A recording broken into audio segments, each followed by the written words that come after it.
Hello, everybody, and welcome back to another daily devotion. I'm Pastor Roy here at Woodlawn Christian Church in Lake City, Iowa, and this devotion I'm preparing for Wednesday, September 7th of 2022.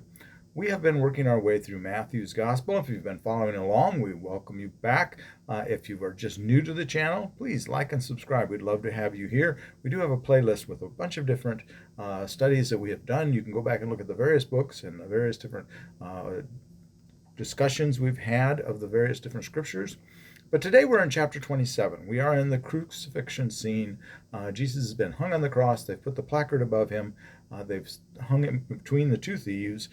He's taken Barabbas's place on the cross there, and now they're waiting.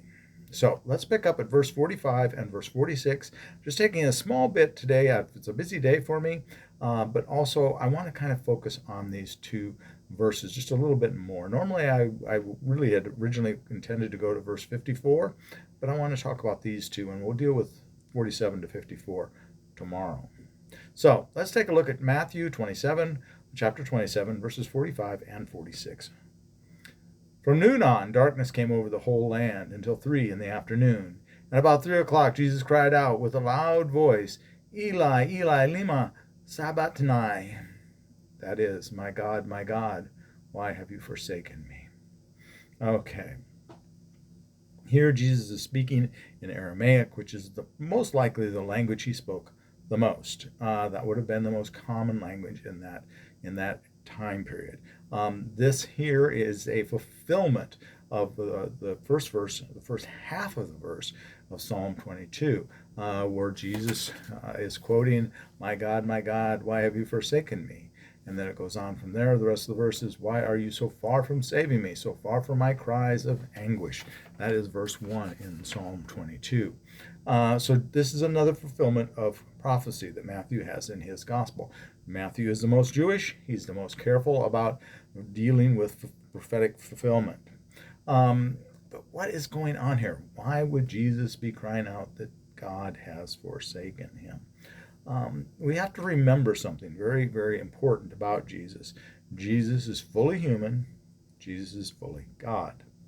And many of the things that Jesus endures and Jesus has to experience, and some of the things that might befuddle us and make us go, why would Jesus be such a way, is that he did indeed have to be fully human. He couldn't be fully human without enduring some of these human emotions that we have to deal with. He's fully human because all of us, in some point in our life, feel that we have been forsaken by God. This, I think I've mentioned again. I think I mentioned it this morning. Many times when people turn their back on God, it's because they feel that God has turned their back on him or on them. And it's never God who's turned his back on us. It's we that have turned our back on God.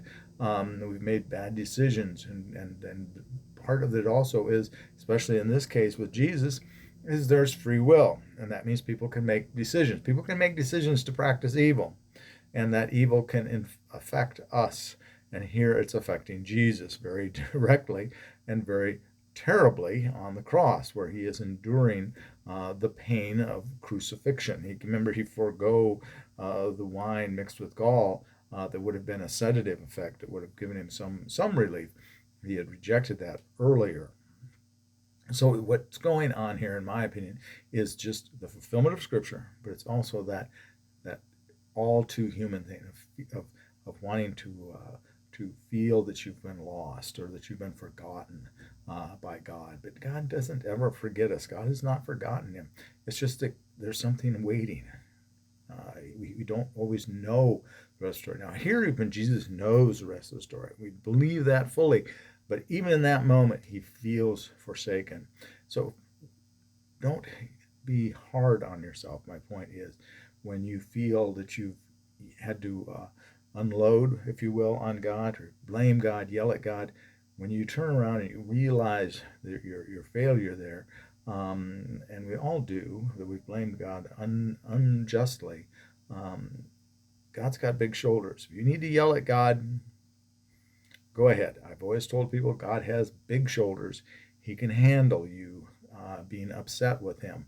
But you have to understand that he knows what's going on. And there's more to the story than we will ever know on this side of creation. Even Jesus, though he knew again the rest of the story, even he still has this all so powerful emotion of feeling forsaken. So, with that, that's what we've got for today in this short little devotion. The bottom line: don't blame yourself when you blame God. Let go of it. Let God ask for forgiveness, though, for your short-sightedness, and work on that relationship with God. All right. That's what I've got for you today. Have a blessed day, and please, please, please, as I always say, be a blessing to someone today. All right? Take care. God bless. Hopefully, we'll see you tomorrow. If you enjoyed this, like and subscribe. Bye bye.